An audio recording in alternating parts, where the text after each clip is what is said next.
إنما المؤمنون إخوة.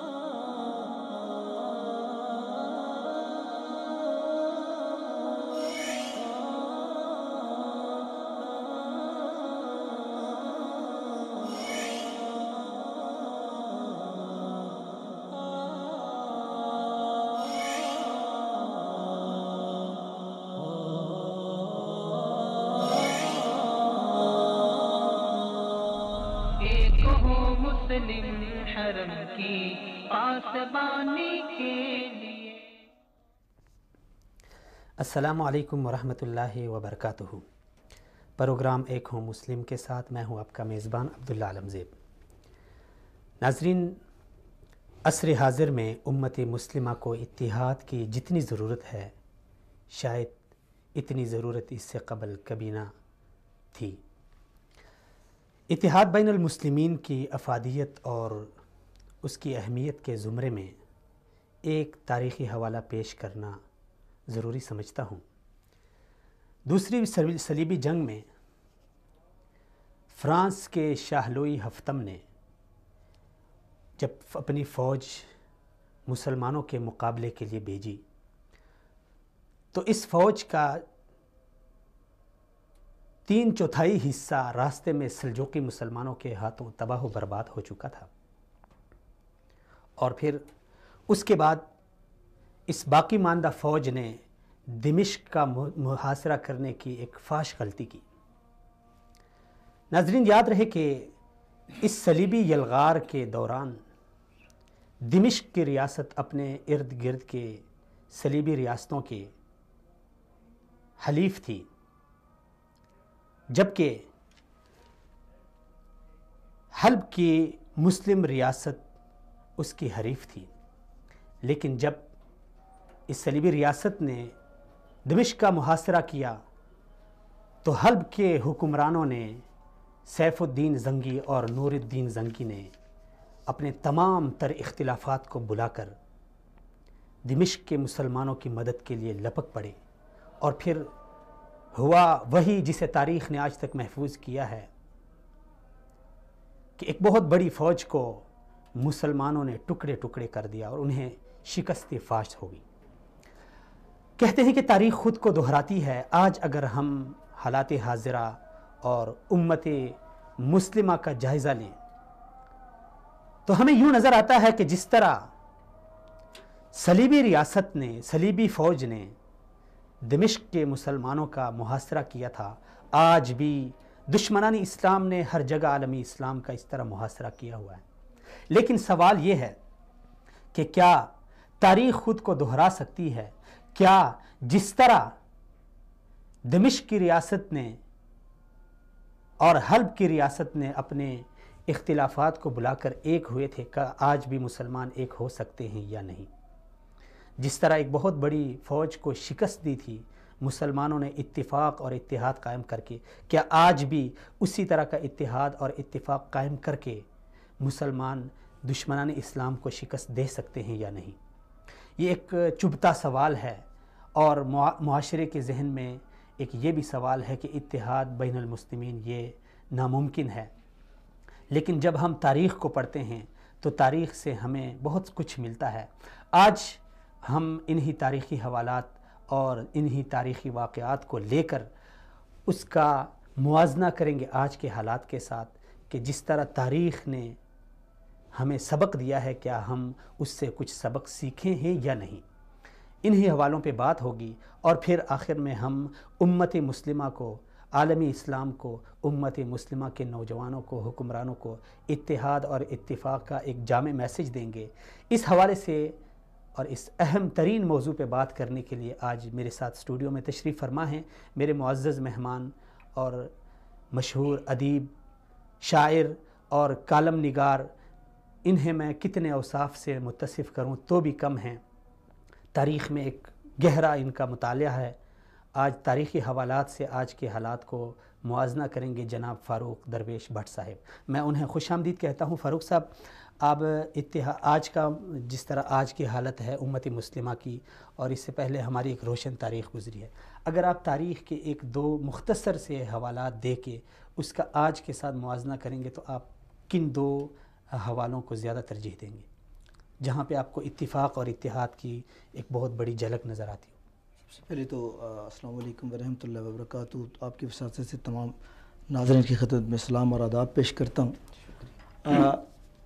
آپ نے جو ابھی واقعہ جو ہے وہ کوٹ کیا ہے، بڑے اختصار کے ساتھ جو بیان کیا ہے، جناب نور الدین زنگی اور ان کے دوسرے بھائی سیف الدین زنگی نے جب اپنی تمام تر عداوتیں، ذاتی رنجشیں بھلا کر دمشق کے حکمران جو اس وقت صلیبی یلغاروں میں بری طرح کھر چکا تھا، بلکہ فرانس کے شاہ لوئی نے اور اس کے ساتھ کچھ اٹالین فوج بھی تھی، کچھ پرتگیزیوں کے جو تھے وہ صلیبی لشکر بھی ان کے ساتھ شامل تھے. تو جب اس متحدہ صلیبی لشکر کے نرغے میں اور محاصرے میں پھنسے ہوئے معین الدین انڈ کی جب حمایت کی، تو اس وقت بہت سارے لوگوں نے اس پہ یہ اعتراض کیا تھا کہ ان لوگوں کے ساتھ تو آپ کا جو ہے وہ بڑی عداوت کا اور بڑی ایک مخامصت جو ہے وہ چل رہی ہے، تو آپ ان کی کیوں مدد کرنا چاہتے ہیں؟ تو اس وقت نور الدین زنگی نے ایک تاریخی جو تھا وہ موقف اختیار کیا تھا. اس نے کہا گو کہ معین الدین جو ہے اور دمشق کی جو ریاست ہے ان سے ہماری عداوت ہے، کچھ بھی ہے، لیکن ہم سمجھتے ہیں کہ اگر اس وقت ہم نے اپنے مسلمان بھائیوں کا ساتھ نہ دیا صلیبی اتحاد کے خلاف، تو ہم جانتے ہیں کہ پورے خطے میں کوئی بھی مسلمان ریاست جو ہے وہ باقی نہیں بچے گی. اور آج آپ دیکھیں خطۂ صحرائے عرب سے لے کر پاکستان کے جو سرحدیں ہیں وہاں تک یہی جو ہے معاملات جو ہیں، یہی ایکشن ریپلے ہو رہا ہے. وہی جس طرح کہتے ہیں تاریخ خود کو دہراتی تاریخ خود کو دہراتی ہے، اور یہ تو ایک مسلمہ حقیقت ہے. یہ ایک سب سے کڑوا سچ بھی ہے اور میٹھا سچ بھی ہے، دونوں اینگل سے اگر آپ دیکھیں. تو آپ دیکھیں اس کے بعد جیسے آپ نے یہ واقعہ بیان کیا جناب نور الدین زنگی کا، تو اس کے مقابلے پر اگر میں دوسرا آپ کو واقعہ یاد دلاؤں کہ جب عباسیوں کا دور سمٹ رہا تھا، خلافت جب دام توڑ رہی تھی، تو وہیں سے بغداد سے ایک شیعہ وزیر جو تھا ایران کا، ابن القمی نے جب ہلاکو خان کو دعوت دی کہ آپ عباسیوں کے ساتھ، یہ عباسیوں کا وزیر تھا، اور بلکہ اس وقت خلیفہ جو عباسی خلیفہ تھا آخری، اس کا مستعصم باللہ، اس کا سب سے منظور نظر جو تھا وہ چہیتا وزیر تھا. اور اتفاق کی بات ہے کہ وہ مسلسل 1 برس تک اس کے ساتھ بیٹھا، اس کی مسند پر اس کے ساتھ براجما، مسلسل ہلاکو خان کو خطوط لکھتا رہا. لیکن خلیفہ اس تمام جو کچھ بھی اس کے ارد گرد ہو رہا تھا اس سے بالکل ٹوٹلی طور پر جو تھا وہ بے بہرا رہا. اور پھر کیا ہوا کہ جب ہلاکو آیا تو پھر نہ کوئی شیعہ سلامت رہا، نہ کوئی سنی سلامت رہا. ہاں لیکن یہ ضرور ہوا کہ اس کے بعد ہلاکو خان نے اس کے ساتھ جو دوسرا ایک عالم دین کہلانے والا جو ایک غدار ملت خواجہ طوسی اس کے ساتھ تھا. اس کے بعد میں بغداد یہ بھی ابن القمی کے ساتھ، یہ ابن القمی کا ساتھی تھا. اچھا، یہ ان کو اس بغاوت پہ اور اس سازش پہ کس چیز نے ابھارا تھا؟ یہ بھی تو ایک اسباب و محرکات ہوتے ہیں نا. محرکات صرف یہی تھے کہ اس وقت جس وقت ہلاکو یورشیں کر رہا تھا اور اس کا جو ٹارگٹ تھا وہ عالم اسلام تھا، کیونکہ وہ افغانستان اور اس سے آگے جو ریاستیں ہیں، سوویت ریاستیں جو اس وقت کی تھی، ان تک پہنچنے کے لیے اس کے سامنے صرف ایک جو ریزسٹنس تھی، ایک جو مزاحمت اس کو نظر آتی تھی، وہ اس کو ایک خطہ عرب نظر آتا تھا، افغانستان نظر آتا تھا، کیونکہ یہاں پہ مسلمانوں کا اتحاد اور یگانگت جو تھی وہ بڑی مثالی تھی. اور لیکن اس وقت یہ ہمیں سب سے بڑا ہینڈی کیپ یہ تھا کہ اس سارے خطے میں ایران سے نکلنے والے جو عناصر تھے، جو مختلف دوسری ریاستوں کے لیے اپنی خدمات پیش کر رہے تھے، اور یہ اپنی چرب زبانیوں کی وجہ سے اور اپنی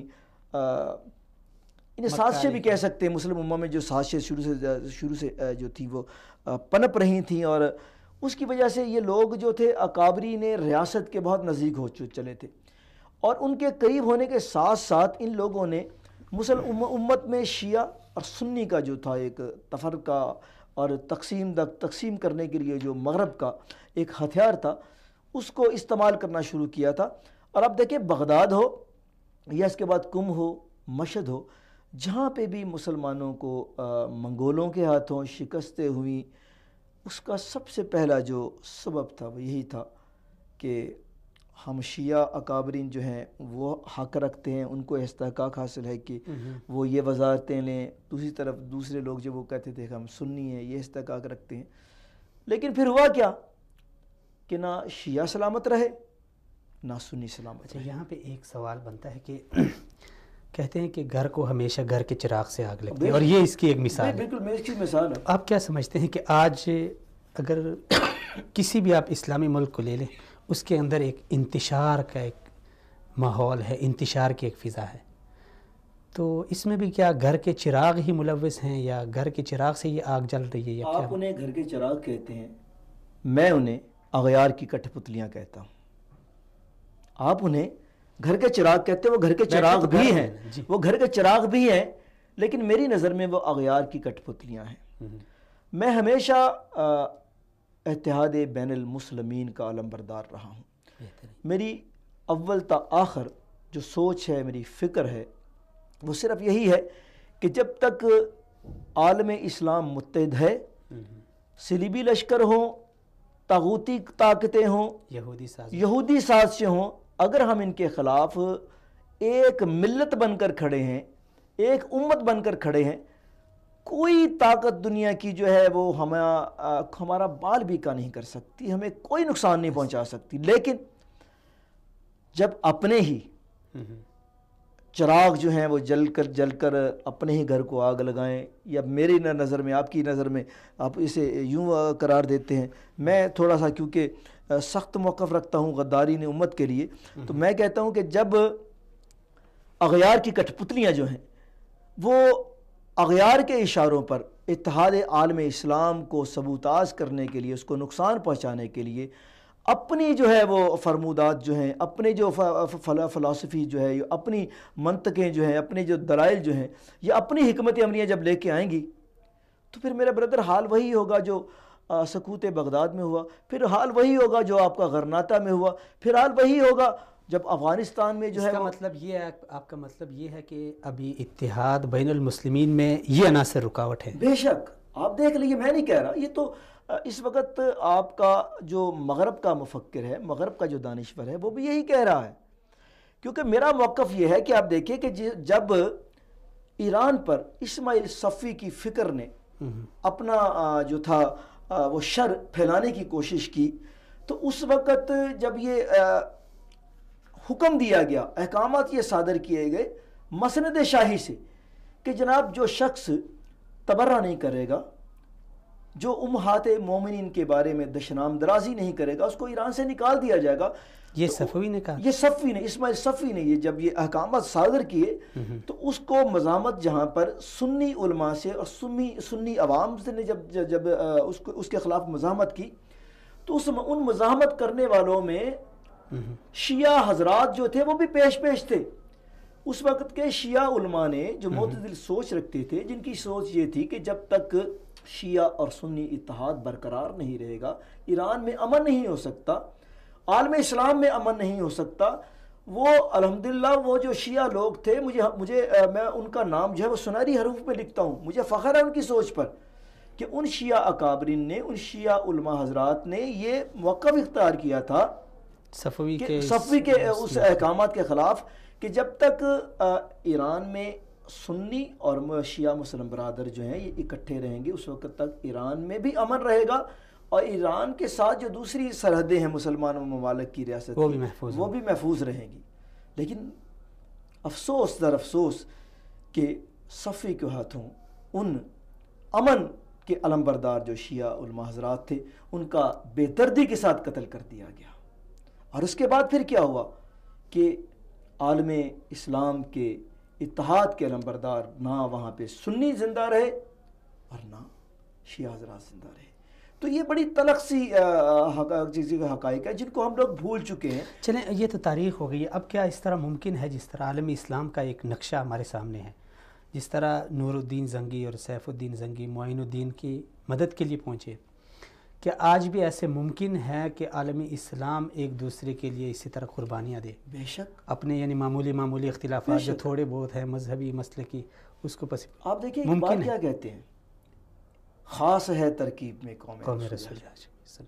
تو کیوں ہے کہ ایک مسلمان کو بھارت میں بھارتی مسلمان ہو، وہ کشمیری مسلمان ہو، وہ فلسطینی مسلمان ہو، وہ عراقی مسلمان ہو، وہ مصری مسلمان ہو، یا وہ شام کا مسلمان ہو، جب کسی ایک مسلمان کو، یہ حتیٰ کہ برما میں جو قتل ہونے والے اور مصائب کا شکار مسلمان ہے، کسی ایک مسلمان کو جب تکلیف پہنچتی ہے تو اس کی تکلیف جو ہے وہ ایک پاکستان کا مسلمان جیسے محسوس کرتا ہے، ویسے ہی ولندیزی ہالینڈ میں رہنے والا مسلمان بھی محسوس کرتا ہے. جو امریکہ میں مسلمان بس رہے ہیں وہ بھی اپنے پاکستانی، اپنے مصری، اپنے شامی، اپنے فلسطینی بھائی کی تکلیف کو محسوس کرتے ہیں.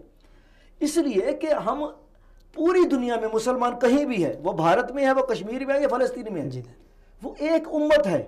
وہ ایک امی کی، اپنے ایک امتی بھائی کی تکلیف جو ہے اس کے مصائب کو محسوس کرتا ہے. اسلام کا یہی تو ایک سب سے خوبصورت عنصر ہے نا، اسلام کا بینگ مسلم ہونا اور بینگ ایک امی بھائی، یعنی اس میں کوئی ذات، قومیت، لسانیت کچھ بھی نہیں ہے. آپ امریکی جو ہے، تو پھر کیا چیز رکاوٹ ہے اس کے بیچ میں؟ اس میں جو رکاوٹ ہے وہ یہی ہے کہ جو مغرب ہے، جو صلیبی قوتیں ہیں، جو یہودی قوتیں ہیں، جو یہودیوں کے غلام ہیں، وہ آپ انہیں آپ صلیبی قوتیں کہہ لیں، انہیں ہندوتوا کی قوتیں کہہ لیں، ان کی شروع سے ایک پالیسی رہی ہے.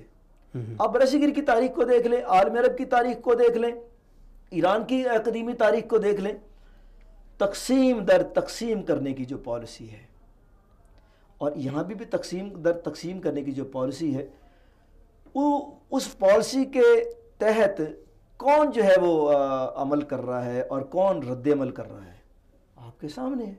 اس کے لیے مجھے بتانے کی ضرورت نہیں، آپ کو اسے ہائی لائٹ کرنے کی ضرورت نہیں. اس وقت اقوام عالم دیکھ رہی ہیں، عالم اسلام دیکھ رہا ہے کہ تقسیم در تقسیم کرنے کی جو مغربی پالیسیز تھی، جو نیٹو کی پالیسی، پہلے صلیبی جنگوں کے حوالوں سے اگر تاریخ کا جائزہ لیں تو اس وقت جو پالیسی تھی وہ بعد میں آ کر آپ کے داخل ہوتی کہاں پہ؟ بر صغیر میں. یہاں پہ مسلمانوں کو تقسیم در تقسیم کر دیا گیا، اور اس کے بعد انگریزوں نے یہاں پہ 90 سال وہ ہمیں تقسیم کرنے کی پالیسی بنا سکتے ہیں، تو کیا ہم متحد ہونے کے لیے کوئی اپنی پالیسی نہیں بنا سکتے؟ بالکل بنا سکتے ہیں. کیا ہونی چاہیے؟ اگر کوئی ایک مملکت، ایک ریاست اغیار کی کٹھ پتلی بن کر اپنی ایک مہم جوئی پہ نکلی ہے، وہ یہ سمجھتی کہ اس کی ریاستی بالادستی جو کا اور اس کی ریاستی جو مفادات کا جو ہے دار و مدار جو ہے اس کی اسی روش پہ ہے، تو باقی ہم جو ہیں آپ کی جناب والا سعودی عرب سے آپ شروع ہو جائیں، جتنی بھی امارات ہیں، ریاستیں ہیں، امارات کی ریاستیں ہیں، اس میں خلیج کی جتنی ریاستیں ہیں، اس میں کویت ہے، اور یہ وہ ریاستیں ہیں جو مالی اعتبار سے بڑی الحمدللہ اللہ تعالیٰ نے ان کو بہت ساری جو ہے وہ زر سے بھی نوازا ہے، دولتوں سے نوازا ہے، معدنیات سے نوازا ہے، بڑے وسائل ہیں ان لوگوں کے پاس. تو اگر یہ تہیہ کر لیں کہ یہ، اور اسی زمرے میں ایک جو اب بڑی خوشخبری ہم جسے سمجھتے ہیں کہ جناب جنرل رحیل شریف صاحب جو ہیں ان کو جو ہے وہ تعینات کیا جا رہا ہے، ایز اے ان کا جو ہے تقرر ہوا کہ as a chief of the multi جو کمانڈ ہوگی، اس میں تمام جتنے بھی خلیجی ممالک ہیں اور وہ پاکستان کی تمام افواج کے ایک علامتی نہیں بلکہ عملی طور پر جو ہے اس کی قیادت کریں گے. تو میں پچھلے 10 سال سے ایک بات لکھ رہا ہوں کہ یہ میرے تحت شعور میں، میرے شعور میں اور میرے وجدان میں ایک بات ہے، اور میرا یہ خواب ہے، صرف میرا خواب نہیں، یہ کروڑوں مسلمانوں کا خواب ہے کہ پاکستان جو ہے یہ عالم اسلام کی قیادت کرے گا انشاءاللہ. عالم اسلام کی قیادت کرے گا. سعودی عرب ہو، خلیج کی ریاستیں ہوں، کویت ہو، یا جتنے بھی دیگر ممالک ہیں اسلامی ممالک، اس کے ساتھ کھڑے ہوں گے. اور ہماری اس قیادت کرنے کے پیچھے یہ ہمارا کوئی خدا نہ خواستہ بالکل بھی جو ہے وہ مقصد نہیں ہے کہ ہم اس خطے میں جناب اپنی بالادستی قائم کریں. نہیں، ہم اسلام کی بالادستی قائم کرنا چاہتے ہیں. ہم امن کے لیے اسلام کی بالادستی قائم کرنا چاہتے ہیں. ہم یہ جانتے ہیں کہ جب تک ہم مضبوط نہیں ہوں گے ہم امن بھی قائم نہیں کر سکتے. اس لیے کہ جب تک ہم مضبوط نہیں ہوں گے ہم اینٹی اسلام دہشت گردوں کا جو مقابلہ نہیں کر سکتے. اسلامی اتحاد کی بات کی تو یہاں سے ایک سوال یہ بھی ہوتا ہے کہ جس طرح یہ اتحاد بنا، اس کا ہر مسلمان نے دلی طور پہ خیر مقدم کیا. بالکل. بعض عناصر ہیں جو نہ ہونے کے برابر ہیں، ان کو ہم معاشرے کا نمائندہ نہیں کہہ سکتے. آپ کیا سمجھتے ہیں کہ جس طرح یہ فوجی اتحاد بنا، اگر عالم اسلام اسی طرح اپنے اس اتحاد کو بڑھا کے تجارتی سطح پہ لے جائے، جس طرح دفاعی میں ابھی ہے تجارتی پہ لے جائے، پھر دوسرا جو ویزا پالیسی ہے، تیسری کرنسی کا جو ہے، یہ تمام چیزوں کو اگر لے لیں تو آپ کیا سمجھتے ہیں کہ جو نیٹو کی ایک فضا ہے اس کے متبادل ہم ابھر سکتے ہیں؟ میرا خیال ہے کہ جو فوجی اتحاد ہے نا، سب سے پہلے عسکری اتحاد ہے، وہ اگر ہو گیا، مکمل ہو گیا اور کامیابی کے ساتھ چل پڑا تو سب سے پہلے اس پورے خطے میں جس چیز کی خوشبو آئے گی، جو 400 پھیلے گی، وہ ہوگا امن. اور جب اس یہاں پہ امن ہوگا تو دوسری جو ہونی چاہیے، ہماری جو ترجیح ہونی چاہیے، یعنی کہ عسکری کے بعد جو اگلی ترجیح، پہلی ترجیح ہونی چاہیے، وہ ان تمام ممالک میں اقتصادی اتحاد ہونا چاہیے. اور جب اقتصادی اتحاد ہوتا ہے تو معاشرتی طور پر بھی جو ہے وہ ایک دوسرے کے ساتھ ملن جول، ایک دوسرے کے لیے جذبہ ملی کو محسوس کرنے کے لیے جو ہوتی چیزیں خود بخود پرپری شروع ہو جاتی ہیں. اور جب اقتصادی اتحاد ہوتا ہے تو وہ کہ ایک طرف امریکہ جو ہمارے لیے، بلکہ ہمارے ہی کچھ ایسے سیاستدان ہیں جو یہ دعائیں کر رہے ہیں کہ اللہ کرے کہ امریکہ والے جو ہیں ہمارے ویزے بند کر دیں. اللہ تعالیٰ انہیں جو ہے عقل سلیم عطا فرمائے اور ان کی جو سیاسی بصیرت ہے اس کو اللہ تعالیٰ روشن کرے. انہیں پتہ چلے کہ آئندہ جو آنے والے دن ہیں، آنے والے جو وقت ہے، آنے والے جو سال ہیں، اس پورے خطے کے لیے وہ کتنے صبر آزما بھی ہیں. اور وہ صرف پاکستان کا ہی نہیں یا سعودی عرب کے جو میرے جو اکابرین سیاست ہیں یہاں کے، ان کا ہی نہیں، بلکہ اس خطے میں پورے مسلمانوں کا ایک امتحان ہوگا. اور اس امتحان میں اگر ہم ایک دوسرے کے خلاف شورشیں کریں گے اور مہم جوئیاں شروع رکھیں گے تو اس کا نقصان جو ہے وہ صرف ایک مملکت کو نہیں ہوگا، تمام کو بھگتنا پڑے گا. اور اگر ہم عسکری اعتبار سے ہم متحد ہو گئے تو لازمی طور پر پھر یہاں پہ لوگوں کے دل میں اور اکابرین سیاست کے دل میں، اکابرین ریاست کے دل میں یہ پہلے بھی ہوگا، ان کے ذہن میں پہلے ہوگا کہ ہم لوگوں نے، ظاہر ہے کہ جن لوگوں نے یہ عسکری اتحاد کی بات کی ہے ان کے پاس اگلے پلان بھی ماشاءاللہ ہیں، الحمدللہ ہیں، مجھے پتہ ہے کہ وہ ہیں. تو جب یہ عسکری کے ساتھ ساتھ معاشی اتحاد ہوں گے، اقتصادی پالیسیاں ساتھ ساتھ چلیں گی، تو پھر کئی گوادر جیسے جو ہے پروجیکٹ یہاں پہ بھی تو ہو سکتے ہیں. اچھا، جو لوگ اس اتحاد کے یا اتحاد بین المسلمین کے خلاف شور مچا رہے ہیں، اس کی بنیادی وجہ کیا ہے؟ ان کی بنیادی وجہ یہی ہے کہ جو اصل مقتدر قوتیں، وہ مقتدر قوتیں وہ ان کو جو مغرب میں بیٹھ کر یا امریکہ میں بیٹھ کر یا یروشلم میں بیٹھ کر، تل ابیب میں بیٹھ کر یہ پالیسی بنا رہی ہیں. مختصر سی پالیسی ہے، ایک چھوٹی سی پالیسی ہے، تقسیم در تقسیم. اور جب کوئی چیز تقسیم ہوتی ہے تو اس قلم کو آپ توڑ دیں، یہ 2 ٹکڑے تو ہو جائے گی لیکن اس کا یہ حصہ اس حصے کے ساتھ منقطع ہو جائے گا، دل سے جگر کا تعلق کٹ جائے گا. تو کیا ہوگا؟ نہ یہ ایسا کارآمد رہے گا، نہ یہ ایسا کارآمد رہے گا. تو ان لوگوں کی یہی پالیسی ہے. اس کے لیے انہوں نے خطہ عرب کے بیچ میں جو ان کا ایک منبع شر تھا اس کو استعمال کیا جا رہا ہے. لیکن میری دعا یہی ہے کہ اللہ کرے کہ جو ان کے لیے استعمال ہونے والے لوگ ہیں، کاش کو اپنی ہی تاریخ پڑھ لیں، وہ یہ دیکھ لیں کہ کم اور مشہد میں جب ہلاکو اور منگولوں نے جب مہم جوئیاں کیں اور اس کے ساتھ جتنی بھی ان کے بارڈر کے سرحدوں کے ساتھ سے جب مہم جوئیاں کی تھیں تو جو لوگ اس وقت متحد رہے وہ تو بچ گئے، اور جو متحد نہیں رہے ان کا حال کیا ہوا. اور ان میں جن لوگوں کا جو حال ہوا، اتفاق کی بات ہے کہ ان میں ان کا پیدا کیا گیا سب سے پہلا جو دہشت گرد گروپ تھا، حشاشین، وہی شکار ہوا کہ ہلاکو کی باقیات نے جب قلعہ حضرموت سے حشاشین کن کا پیدا کرنا تھا؟ سب ساری دنیا جانتی ہے. آپ گوگل پہ سرچ کر کے دیکھ لیں, آپ کو پتہ چلے گا وہ کہاں سے نکلا تھا, کہاں پہنچا تھا, اس کا مقصد کیا تھا. اور وہ اسلام میں, عالم اسلام میں پہلی دہشت گرد تنظیم تھی جنہوں نے خودکش حملے جو تھے شروع کیے تھے. اور ان کی انتہا, ان کا کلا کما اور ان کا اختتام, ان کی بربادی اور ان کو صفحہ ہستی سے کس نے مٹایا؟ جن لوگوں کو یہ سپورٹ کرتے تھے اور ان کو دعوت دیتے تھے کہ آپ یہاں پہ حملے کریں. منگولوں نے, ہلاکو نے اپنا ایک جنرل بھیجا اور اس نے حضرت موت کی ایسی اینٹ سے اینٹ بجائی کہ ایک سپاہی, ایک فدائی بھی جو تھا وہ سلامت نہیں رہا. ٹوٹل طور پر ہمیشہ کے لیے چراغ جو تھا اس کا ختم. یعنی ان کے لیے وہ استعمال ہوئے اور ان کے ہاتھوں مر گئے. ایگزیکٹ. یہ تو اللہ سبحانہ تعالیٰ کی قدرت ہے نا, کہ جو یہاں پہ شر پھیلانے والے یہ کر رہے ہوتے ہیں, لیکن وہ اوپر مالک کائنات جو بیٹھا ہے, آپ ہسٹری اٹھا کر دیکھ لیں کہ جن لوگوں کو, جن غداروں کو پالا گیا, ان کا جو صفایا کیا گیا, وہ انسانوں نے نہیں پھر کیا. اوپر پھر قال اللہ کن فیکن, وہ اوپر وہ جو ذات مقتدر اعلیٰ بیٹھی, جو اصل مالک حقیقی نہیں, مقتدر اعلیٰ بھی تو وہی ہے نا.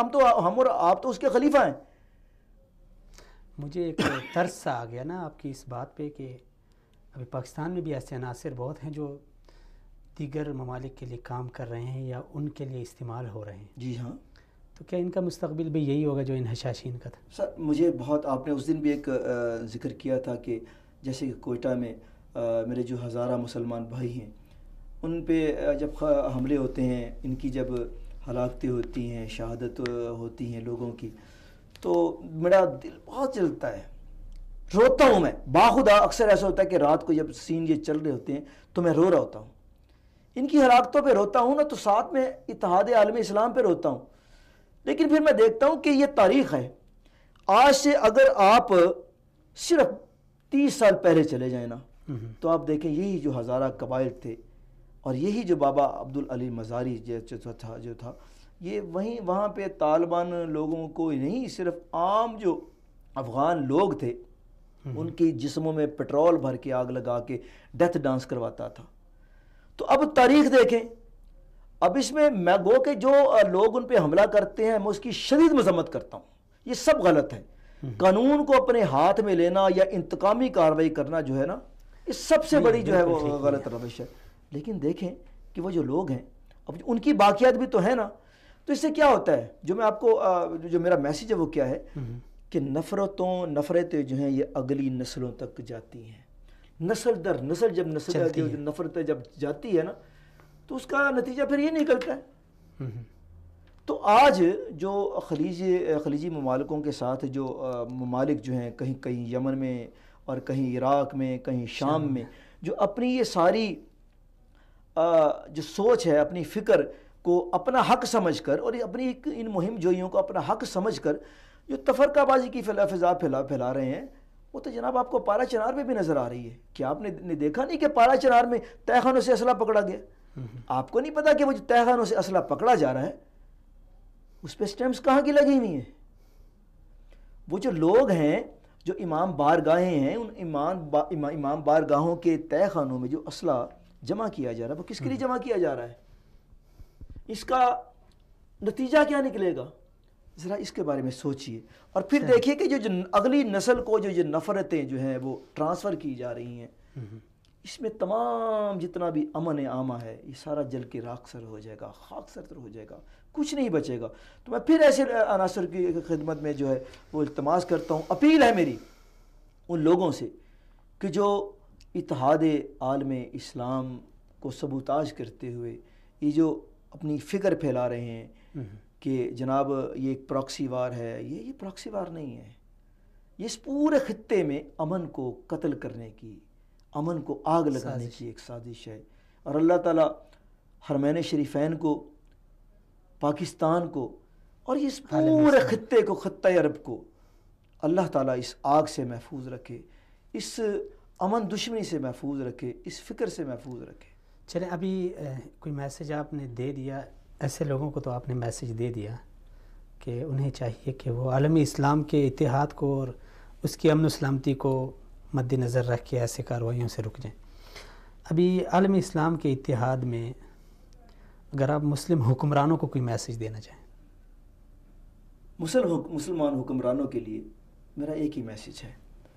میں پاکستان کے حکمرانوں کو یہ کہنا چاہتا ہوں، ان سے میری درخواست ہے کہ ہم ایران کا دباؤ ہو یا دوسرے ممالک کا دباؤ ہو، ہم پہ صلیبی ممالک کا دباؤ ہو یا سامراجی ممالک کا دباؤ ہو، سب سے پہلے ہمیں یہ دیکھنا ہے کہ پاکستان کے مفادات میں کون سی پالیسی جو ہے ہم نے بنانی ہے.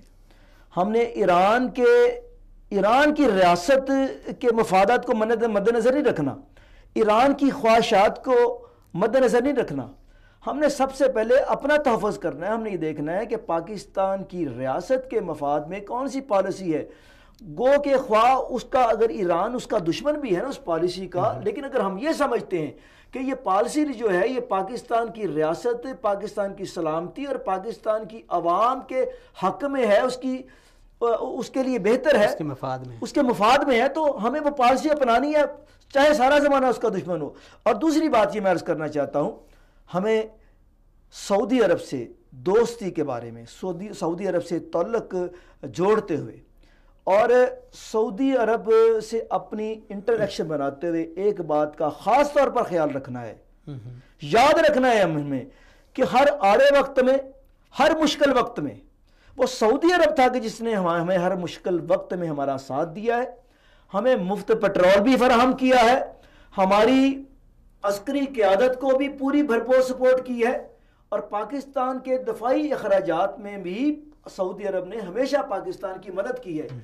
تو ہمیں جب اگلی پالیسی بنانی ہے اور اس پورے خطے میں جب ہم نے اپنی پالیسی کو دوسروں کی میں پھر آپ سے عرض کر رہا ہوں بڑے خاص طور پر کہ دوسرے ان لوگوں کی جو اس خطے میں پاکستان اور سعودی عرب کی دوستی کو بری نظر سے دیکھتے ہیں، ہمیں ان لوگوں کی خواہشات کے احترام سے پہلے یہ ہمیشہ سے سوچنا ہوگا، اس کا خیال رکھنا ہوگا کہ سعودی عرب اور دوسرے عرب ممالک ہمارے وہ سچے دوست ہیں، وہ کھرے دوست ہیں چائنا کی طرح، جنہوں نے ہر آڑے وقت میں، ہر مشکل وقت میں پاکستان کا اور پاکستان کے عوام کا بھرپور ساتھ دیا ہے. تو اپنی ہر آئندہ جو پالیسی بنائیں، ہم اس میں جہاں پہ اپنے پاکستان کی ریاستی مفادات کو، عوامی مفادات کو، سلامتی کے مفادات کو سامنے رکھیں، وہاں پہ ہم سعودی عرب کے خود پر احسانات جو ہیں، مملکت پاکستان پر جو احسانات ہیں، پاکستان کے عوام پر جو احسانات ہیں، ان کو بھی مدنظر ضرور رکھیں. اچھا، ایک سوال، ابھی حالات کچھ ایسے چل رہے ہیں کہ جو اگر تازہ حالات میں ہم بات کریں تو جو امریکی صدر آیا اس نے جو ویزا پالیسی بنائی ہے، چلیں اس پہ تو ہم بات نہیں کرتے کہ وہ ان کے حق میں بہتر ہے یا ہمارے حق میں بہتر ہے یا نہیں ہے، جو بھی ہے، لیکن کیا عالم اسلام اس طرح کی اپنی ایک پالیسی نہیں بنا سکتا؟ بالکل بنا سکتا ہے، بالکل بنا سکتا ہے، لیکن اس پالیسی بنانے کے لیے سب سے پہلی شرط کیا ہے؟ جب تک آپ عسکری طور پر مضبوط نہیں ہوں گے، جب تک آپ اقتصادی طور پر مضبوط نہیں ہوں گے، معاشی طور پر استحکام نہیں آئے گا، تو آپ پالیسی کیسے بنا سکتے ہیں؟ جب تک آپ معاشی طور پر مستحکم نہیں ہوں گے تو آپ کے ہاتھ میں تو کاسا کشکول ہی ہوگا، اور جو آپ کو دینے والے ہیں وہ کون ہوں گے؟ وہ مغربی عناصر ہے، وہ نیٹو ہوگا، وہ امریکہ بہادر ہوگا، وہ سامراجی قوتیں ہوں گی. تو اس کے لیے میرے برادر سب سے پہلے عسکری طور پر، فوجی طور پر، اور خاص طور پر معاشی اور اقتصادی طور پر آپ کو خود کو مستحکم کرنا ہے. اور خود کو مستحکم کرنے کے لیے یہ ضروری ہے کہ جہاں پر آپ تمام لوگوں کے درمیان، آپ تمام قوموں کے درمیان، آپ تمام اسلامی ممالک کے درمیان جہاں پہ اسلامی اتحاد عسکری بنیادوں پر ہو، وہاں پہ اقتصادی طور پر یہاں پہ اتحاد ہو، آپ ایک دوسرے کے ساتھ تجارت کو فروغ دیں اور ایک دوسرے کے مفادات کا تحفظ کریں. اچھا، تو اگر عالمی اسلام جس حالات سے دوچار ہے، اس میں اتحاد کی تو جتنی ضرورت ہے میرے خیال میں اس سے پہلے کبھی نہ تھی اور شاید آگے ہوگی یا نہیں ہوگی، لیکن ابھی جتنی ضرورت آج ہے وہ میرے خیال میں یا تو ہمیں تاریخ کا نہیں پتہ یا مستقبل کا تو ہمیں علم نہیں ہے، لیکن آج کے حالات میں بہت زیادہ ضرورت ہے. تو اس حوالے سے اگر ایک نوجوان اپنا کوئی کردار پیش کرنا چاہے، کیونکہ اگر دیکھا جائے تاریخ میں نوجوانوں کا بہت بڑا کردار رہا ہے اور کسی بھی ملک اور ملت کے معمار ہوتے ہیں، اس کا مستقبل ہے، تو ان کو آپ کیا میسیج دینا چاہیں گے؟ صلاح الدین ایوبی نے کہا تھا، ایک فون کال لے لیتے ہیں اس کے بعد پلیز۔ السلام علیکم ورحمۃ اللہ۔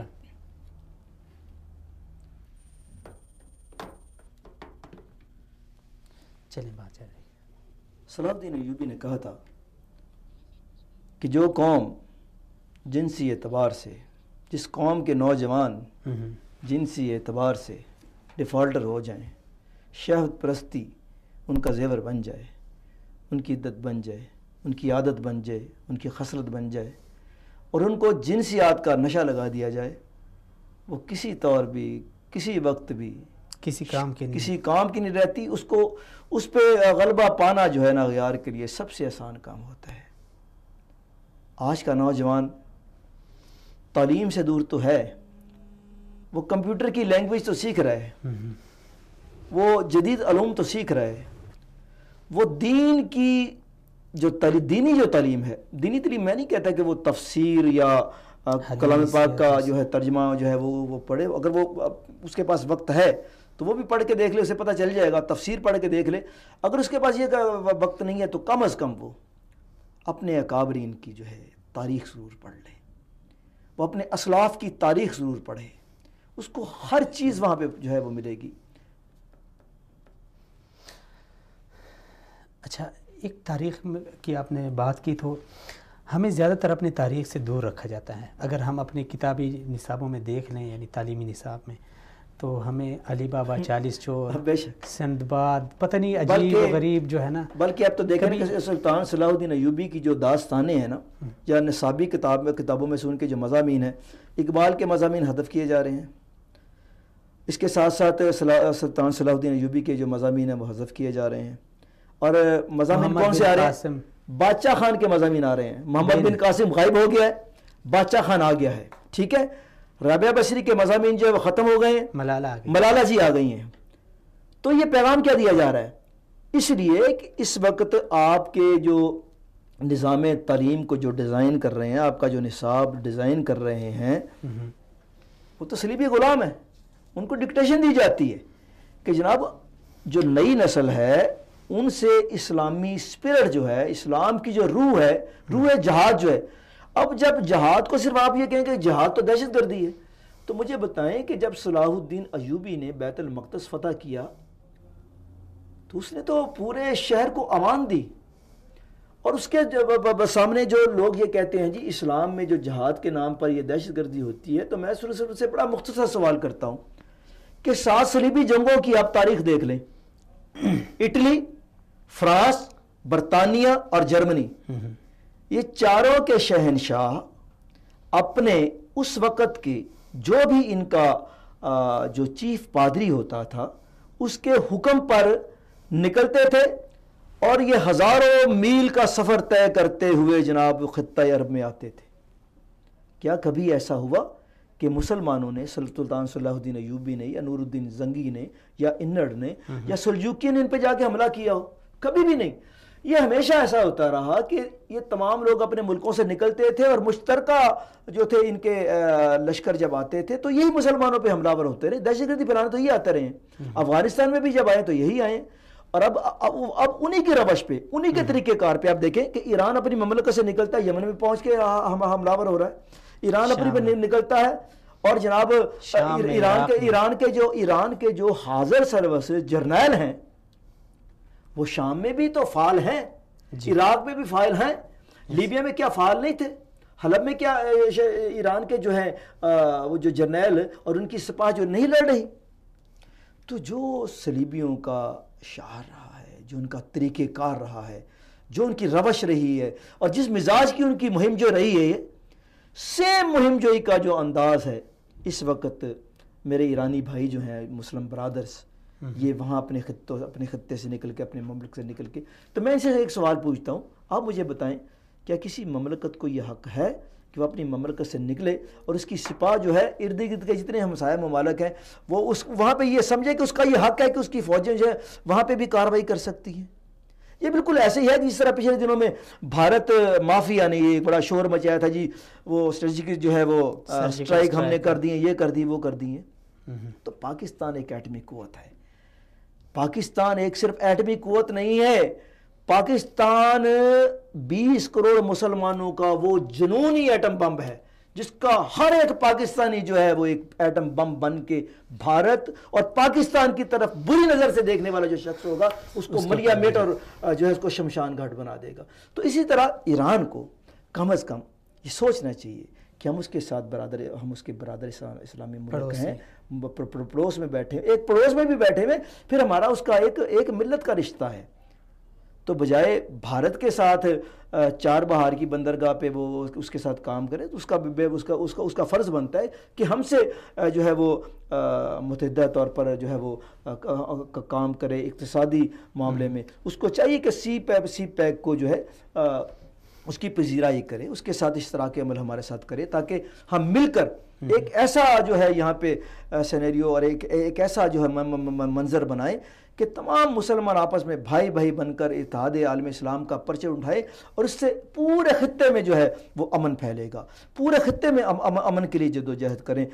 کسی امام بارگاہ میں بم دھماکہ ہو یا مسجد میں ہو، بالکل اس کی مذمت ہونی چاہیے، وہ اس کی مذمت نہیں ہونی چاہیے، اس پہ مسلمان کا کسی بھی مسلمان کا دل روتا ہے۔ ہمارے لیے تمام بھائی ہیں، کیوں؟ یہی میرے نبی صلی اللہ علیہ وسلم کا پیغام ہے۔ کچھ احباب کالیں کر رہے ہیں، ان کو لے لیتے ہیں۔ السلام علیکم ورحمۃ اللہ۔ جی ہیلو، السلام علیکم۔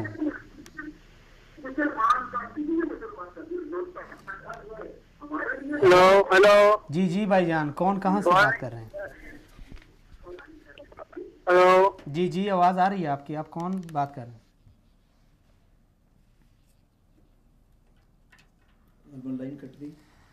ہاں لائن کٹ کیجیے۔ ناظرین، جو احباب کال کرنا چاہتے ہیں، بہت سارے احباب نے کال کی ہے، لیکن ہم درویش صاحب کی باتوں میں اس قدر مگن ہو گئے کہ معذرت کے ساتھ اس طرف توجہ نہیں گئی۔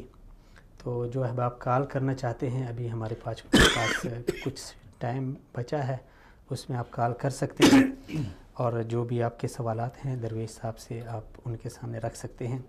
لیکن درویش صاحب کی باتوں سے جو تاریخی حوالے اور تاریخ کے جو گہرے سبق تھے، سبق آموز واقعات تھے، ان سے ہمیں یہی میسج ملا ہے کہ اتحاد امت اسلامیہ میں جو چیز بنیادی رکاوٹ ہے وہ یہ ہے کہ ہمیشہ ہمیں اپنے گھر پہ توجہ دینی چاہیے، اور یہ ایک فطرتی امر ہے۔ اگر آپ مشاہدہ کریں اپنے گھر میں، مثلا میں ہوں گھر میں، میرے ساتھ 2-3 بھائی ہیں، اور ساتھ پڑوس میں ادھر ادھر ہمارے ایسے لوگ رہ رہے ہیں جو ہمیں نہیں چاہتے کہ ہم متفق اور متحد ہو جائیں، لیکن جب میں اور میرا کوئی بھائی آپس میں لڑیں تو یقیناً وہ جو آس پاس رہنے والے ہیں ان کو ایک موقع ملتا ہے، یقیناً وہ اس صورت سے اور اس صورتحال سے فائدہ اٹھا کے کوئی آ کے مجھ سے ملے گا تو کوئی میرے دوسرے بھائی سے ملے گا، اس کے اندر ایک جذبہ وہ بیدار کریں گے، اسی طرح میرے اندر بھی۔ تو یہ لڑائی مزید بجائے اس کے کہ ہم آپس میں متفق رہیں، یہ مزید بڑھ جائے گی، اور اس سے ایک گھر ہی نہیں بلکہ آہستہ آہستہ ہو سکتا ہے کہ پورے خاندان میں، پورے قبیلے میں ایک انتشار برپا ہو جائے۔ تو یہی صورتحال ہے ناظرین، اگر ہم اپنے گھر میں آپس میں ایک دوسرے سے لڑیں، تو اگر ہم دیکھیں خاص کر پھر پاکستان ہماری جو مملکت ہے، یہ تو روز اول سے دشمن کی آنکھوں میں کھٹکتا ہے، کوئی بھی اس کو برداشت نہیں کرتا۔ یہ تو اللہ تعالیٰ کا ایک کرم ہے، ایک فضل ہے کہ اتنی ساری قربانیوں کے باوجود اللہ تعالیٰ نے اس مملکت کو اور اس قوم کو سلامت رکھا۔ اگرچہ ہم نے دہشت گردی کے خاتمے کے لیے، مملکت کی حفاظت کے لیے، اپنے نظریات، اپنے جغرافیائی سرحدوں کی حفاظت کے لیے بہت ساری قربانیاں دی، بہت ساری قربانیاں، لیکن پھر بھی اللہ رب العزت کا کرم ہے کہ اتنے سارے دشمنوں میں اللہ رب العزت نے ہمیں سالم رکھا ہے، اور آج بھی اتنی ساری قربانیوں اور اتنی ساری جو ہے نا شہادتوں کے بعد آج بھی عالم اسلام کی نظریں صرف اور صرف پاکستان کے اوپر ہیں۔ اگر دیکھا جائے ابھی یہ جو اسلامی اتحاد بنا ہے، اس میں مصر کی فوج ہے، ترکی کی ہے، اس میں بڑی بڑی فوجیں ہیں، سعودی عرب کی اپنی فوج ہے، سوڈان کی فوج ہے، ترکی کی ایسی فوج ہے جو نیٹو سے تربیت یافتہ ہے، لیکن اتنے سارے ممالک میں عالمی اسلام کی نظریں صرف اور صرف پاکستان کے اوپر رہیں۔ یہ ہمارے لیے ایک بہت بڑے اعزاز کی بات ہے کہنے کا مطلب یہ ہے کہ بہت سارے دشمنان ہیں جو نہیں چاہتے کہ پاکستان سلامت رہے اور یہ قوم پاکستانی قوم اور پھر عالمی اسلام متحد اور متفق ہو جائے. اسی لیے اگرچہ بات سچی ہے لیکن تھوڑا سا کہتے ہیں کہ سچ تھوڑا سا کڑوا ہوتا ہے، اس لیے اس کو کڑوا صحیح لیکن اس بات پہ ذرا غور کیا جائے کہ یہ سچ ہے کہ ایسے عناصر ہم میں ہی موجود ہیں جو نہیں چاہتے کہ ہم پاکستان میں متحد اور متفق رہیں. ایک بات ہے کہ دیکھیں جب ہم پاکستان سے باہر جاتے ہیں، ہم امریکہ جاتے ہیں، برطانیہ جاتے ہیں، کسی بھی مملکت میں جاتے ہیں تو ہمیں اس نظر سے نہیں دیکھا جاتا کہ یہ شیعہ ہے یا سنی ہے، یہ اہل حدیث ہے یا دیوبندی ہے یا بریلوی ہے. ہمارے اوپر جو ایک لیبل لگا ہوا ہے وہ صرف یہ ہے کہ یہ پاکستانی ہے. جب باہر کے لوگ ہمیں ایک نام سے جانتے ہیں تو پھر ہم کیوں آپس میں بہت سارے ناموں میں تقسیم ہو رہے ہیں. یہاں پہ ایک ساتھی کو لے لیتے ہیں.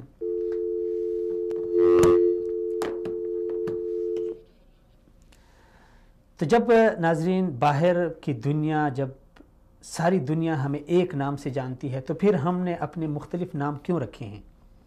جب ہم سارے اس مملکت میں رہتے ہیں، اسی مملکت کے باسی ہیں، یہاں پہ ہمارا جینا ہے، یہاں پہ ہمارا مرنا ہے، تو پھر یہ ہمارا ایمانی تقاضا بھی ہے، اخلاقی تقاضا بھی ہے اور دینی تقاضا بھی ہے کہ ہم اس مملکت سے محبت کریں، اس کے دفاع کے لیے کسی بھی حد تک جائیں، اس کے دفاع میں اپنی توانائیاں صرف کریں، بجائے اس کے کہ ہم غیروں کے اعلی کار بنیں.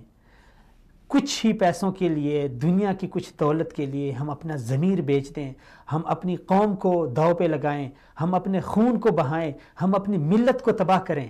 یہ نہ تو کوئی غیرت مند شخص یہ حرکت کر سکتا ہے اور نہ ہی وہ شخص یہ حرکت کر سکتا ہے جس کے اندر تھوڑا سا اخلاقی اور انسانی جذبہ ہو. تو گزارش یہ ہے کہ ہماری پہچان سب سے پہلے ہم مسلمان ہیں. کوشش یہ ہونی چاہیے، بلکہ ضروری ہے کہ ہم مسلمان کی حیثیت سے ابھر کے سامنے آ جائیں. پھر بجائے اس کے کہ ہم مسلمانوں کے بیچ میں جتنے فرقے ہیں، جتنے مسالک ہیں، ہم اس سے اپنی شناخت کو ظاہر کریں، ہم ایک مسلمان کی حیثیت سے ابھر کے سامنے آئیں. اس وقت عالمی اسلام اور مسلمانوں کے اتنے سارے دشمن ہیں کہ اگر دیکھا جائے تو دل خون کے آنسو روتا ہے. کہیں بھی آپ مسلمان دیکھیں اس کو نشانہ بنایا جاتا ہے. لیکن ہم رسول اللہ صلی اللہ علیہ وسلم نے فرمایا تھا کہ ایک مسلمان کی مثال اپنے ایک دوسرے کے درد محسوس کرنے میں، ایک دوسرے کی تکلیف محسوس کرنے میں ایک جسد واحد، ایک جسم کی مانند ہے. جب ایک جسم میں ایک معمولی سی جگہ کو کوئی تکلیف پہنچتی ہے تو پورا جسم بےتاب ہو جاتا ہے.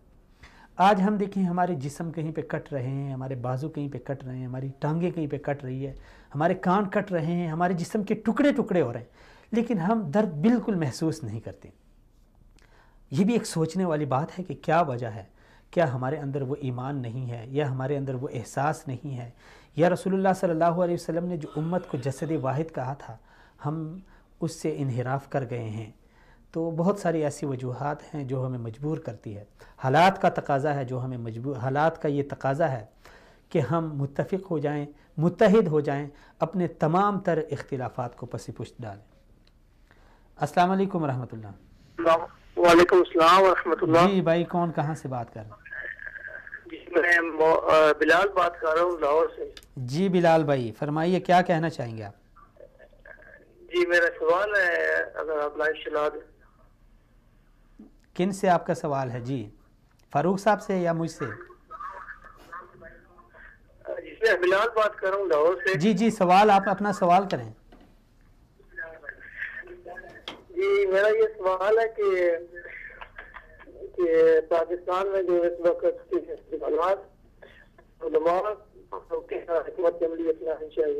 جی چل رہی ہے پاکستان میں، ہاں کیا رول ہونا چاہیے؟ آپ کی آواز صاف نہیں آ رہی ہے. آپ ذرا اپنے جو آپ کے پاس ٹی وی چل رہا ہے اس کو آف کریں اور پھر جی آپ یہ کہنا چاہتے ہیں کہ علماء کرام کا کیا کردار ہونا چاہیے؟ جی جی چلیں جی آپ کے سوال کا ہم جواب دے دیتے ہیں. ٹھیک ہے، بہت شکریہ کال کرنے کا. السلام علیکم ورحمۃ اللہ.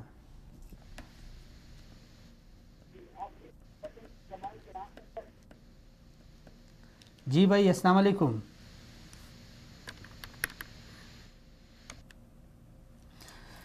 فاروق صاحب اس بارے آپ کیا کہیں گے؟ جو بھائی نے سوال کیا ہے کہ علماء کا کردار کیا ہونا چاہیے.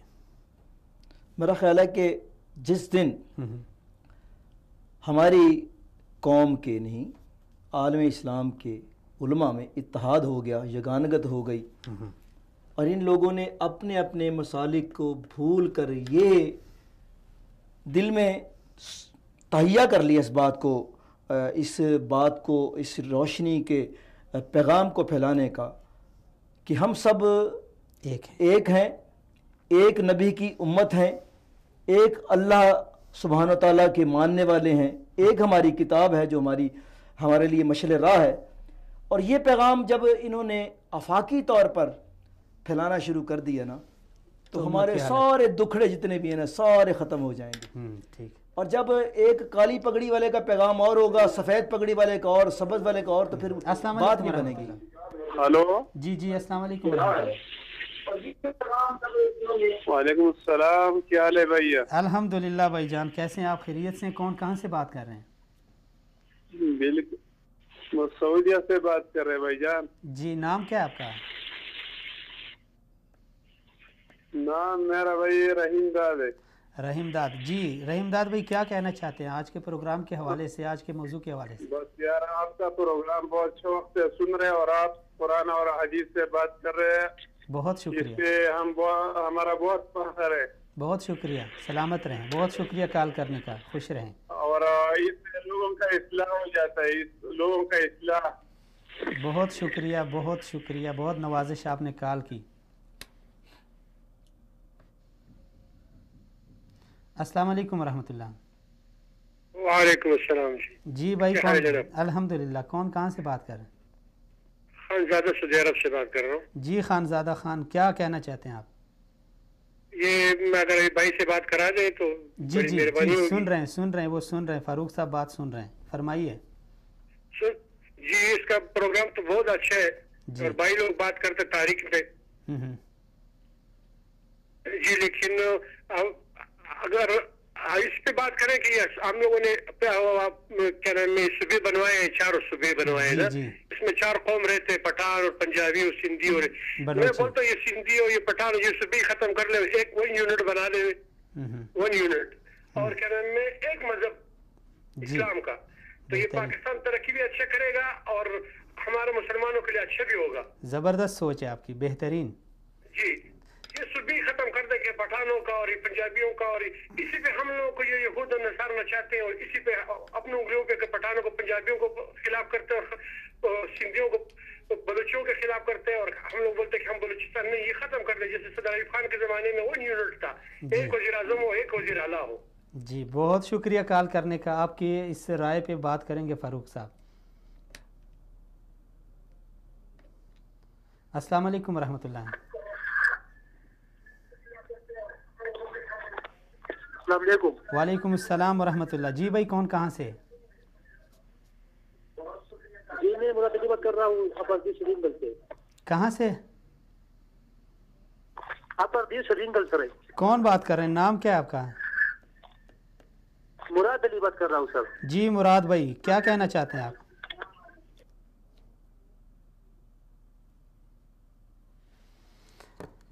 اچھا یہ جو بھائی خانزادہ بھائی نے جو بات کی ہے کہ بڑا اہم سوال ہے. صوبوں کو ختم کرنا چاہیے اور جتنے بھی یہ فرقے، جس طرح آپ نے کہا کالی ٹوپی سبز پگڑی، یہ میرے بردر جہاں تک صوبوں کو ختم کرنے کی بات ہے یہ اب ممکن نہیں ہے، اس لیے کہ انتظامی اعتبار سے وحدت کا جو ہے سوال یا وحدت کی جو فکر ہے یا وحدت کا جو عنصر ہے وہ تو اپنی جگہ پہ ایک اہم ہے، لیکن انتظامی اعتبار سے صوبے بنائے جاتے ہیں، پھر ان کو مزید جو ہے انتظامی اعتبار سے ان کی جو ہے تقسیم کرنے کے لیے ڈویژنز بنائے جاتے ہیں، کمیشنریز بنائی جاتی ہیں، پھر ڈویژنز کی آگے جو ہے انتظامی اعتبار سے جو تقسیم کے لیے پھر اضلاع بنائے جاتے ہیں، پھر اس طرح اضلاع کی جو ہے آگے انتظامی تقسیم کے لیے تحصیل بنائی جاتی ہیں، تحصیلیں بنتی ہیں. تو اگر تو ان کا تقسیم کرنے کا جو مقصد ہے وہ صرف انتظامی ہو تو پھر تو ٹھیک ہے، اور اگر کوئی یہ سمجھے کہ میں پختون ہوں، میں عرفہ والا ہوں، پنجاب والا یہ کہے کہ میں پنجابی ہوں، میں ایک بڑا صوبہ ہوں، میرا استحقاق اور میرا حق جو ہے وہ زیادہ ہے، اور سندھ والا یہ کہے کسی بھی سوچ کے زیر اثر کہ میں سندھی ہوں، میں وڈیرا ہوں، مجھے آزادی کا حق ہے، یا بلوچ والا یہ کہے جناب کہ مجھے تو آزادی لینی ہے، وہ یا کسی بھی غیر ملکی سوچ یا فکر کے جو تابع ہو کے وہ بغاوت کر دے، تو اس طرح بات نہیں بنتی۔ سب سے پہلی بات یہ ہے کہ جب ہم یہ اقرار کر لیں گے سچے دل کے ساتھ کہ ہم ایک خدائے واحد کے ماننے والے ہیں، ہم ایک نبی آخری الزماں صلی اللہ علیہ وآلہ وسلم کے جو ہیں وہ پیروکار ہیں، ہماری ایک کتاب ہے، وہ کتاب سنہ ہے، وہ کتاب اللہ ہے، اور اس کے بعد شریعت محمدی ہے، تو جب ہم یہ دل میں تہیہ کر لیں گے، اعلان کر دیں گے، صدقے دل سے ہی اعلان جب کر دیں گے نا کہ ہم ایک ہیں، تو پھر یہ جو تفریق ہے نا اس حوالے سے کہ صوبائی تفریق وہ آٹومیٹک ختم ہو جائے گی، پھر اس کا وجود ہی کوئی نہیں رہ جاتا نا۔ یہ تو صرف اس وقت تک ہے جب ہم مانتے ہی نہیں ہیں، تسلیم نہیں کرتے دل سے۔ السلام علیکم وعلیکم السلام ورحمۃ اللہ۔ جی بھائی کون کہاں سے؟ ذوالفقار زمان بول رہا ہوں جی، سعودی عرب سے۔ جی ذوالفقار بھائی کیا کہنا چاہیں گے آپ؟ جی میں گزارش کرتا ہوں جی کہ آپ کا پروگرام بہت اچھا ہے، اس میں علماء کرام کو آپ لائے کریں، مختلف مذہبی جماعتوں کے جو علماء کرام ہیں ان کو لائیں، اور خاص کر کے مسرور نواز جنگوی صاحب جو ہیں ان کو لائیں جی۔ بہت شکریہ، لائیں گے، ضرور لائیں گے جی۔ آج کے موضوع کے حوالے سے کیا کہنا چاہیں گے؟ جی میں ابھی ٹی وی آن کیا جی، موضوع تو آج میں نے نہیں سنا، پچھلی دفعہ ہی میں نے کال کی تھی، لدھیانی صاحب آیا تھے نا، تو وہ میں نے اس وقت وہ جواب دیا تھا آپ کو، اسلامی آپ کا اتحاد میں شامل ہونے کا آپ نے پوچھا تھا، تو میں نے کہا کہ پاکستان کو لازم اس میں شامل ہونا چاہیے۔ چلیں ٹھیک ہے، بس اسی پہ اکتفا کر لیتے ہیں، آج ہمارے پاس تھوڑا سا پاکستان کو قیادت ملے گی تو بڑی بات ہوگی پاکستان کے لیے جی۔ ضرور انشاءاللہ اللہ ایسے ہی کرے گا۔ السلام علیکم ورحمۃ اللہ۔ وعلیکم السلام ورحمۃ اللہ وبرکاتہ۔ جی بھائی کون کہاں سے؟ جی میں ابو لقمان ایران چاوا سے۔ ہاں ابو لقمان صاحب کیسے ہیں آپ؟ خیریت سے ہیں؟ کیا کہنا چاہیں گے آج کے پروگرام کے حوالے سے؟ الحمدللہ رب العالمین۔ جیسا کہ فاروق فرما رہتے ہیں، جتنے بھی یہ مذاہب جو ہیں، فرقے یعنی جو اسلام کے نام پہ بنے، ان کو صرف واحد نام جو مسلم نام ہے اس نام پہ جمع ہونا ہے، اور جو اسلام کا جو پرچم ہے اس کے نیچے ہونا چاہیے، باقی سب چیزوں کو چھوڑ دینا چاہیے، سب کو اللہ کے رضا کے لیے، کہ جیسا کہ یہ لوگ ٹی وی میں میڈیا میں دیکھتے ہیں کہ شام میں کیا حالت ہو۔ جی جی چلیں، بہت شکریہ ناظرین، آپ ناظرین کا اور فاروق صاحب آپ کا بہت شکریہ۔ ابھی بہت ساری کالیں آ رہی ہے، کچھ مس بھی ہو گئی ہے، لیکن ٹائم ہمارے پاس بہت ہی کم ہے، تو انشاءاللہ اگلے پروگرام میں جتنے بھی ہمارے سامعین ناظرین رہ گئے ہیں ان سے معذرت، اور اگلے پروگرام میں انشاءاللہ ہم آپ کے لیے کافی سارا ٹائم نکالیں گے پروگرام میں۔ تو تمام ناظرین کا، سامعین کا اور اپنے مہمان کا بہت بہت شکریہ جنہوں نے ہمیں کال کی، اور ان تمام ناظرین کے سامنے معذرت پیش کرتا ہوں جن کی کالیں ہم ریسیو نہ کر سکے۔ تو اتحاد امت کا عالمگیر پیغام لے کر، اس مشن کو لے کر آپ بھی ہمارا ساتھ دیجئے، اور اس پیغام کو جس کی بہت زیادہ ضرورت ہے اور بہت زیادہ اہمیت ہے، اگر آپ تاریخ کو دیکھیں، جب کبھی بھی مسلمان متفق اور متحد ہوئے ہیں تو دشمن چاہے وہ تعداد میں کئی گنا زیادہ ہو لیکن اس کا نام و نشان تک نہیں بچا، اور جب بھی مسلمانوں کے اندر انتشار کی فضا پیدا ہوئی اور افتراق اور انتشار اور پھوٹ پڑ گئی ہے، تو تب مسلمان کو ہر جگہ پہ شکست کا سامنا کرنا پڑا ہے۔ تو ناظرین، آج کے اگر حالات ہمیں دیکھ لیں تو میرے خیال میں حالات ہمیں اس بات کی قطعاً اجازت نہیں دیتے کہ ہم مسلکی، سیاسی، قومی، لسانی اور یہ چھوٹے چھوٹے اختلافات کو لے کے آپس میں لڑیں اور جھگڑیں، اور امت کی اس حالت پہ ہمیں ذرا برابر رحم نہ آئے۔ تو اسی پیغام کے ساتھ، اسی میسج کے ساتھ ہمیں اجازت دیجیے، اگلے پروگرام میں پھر سے ملاقات ہوگی، تب تک کے لیے السلام علیکم ورحمۃ اللہ وبرکاتہ۔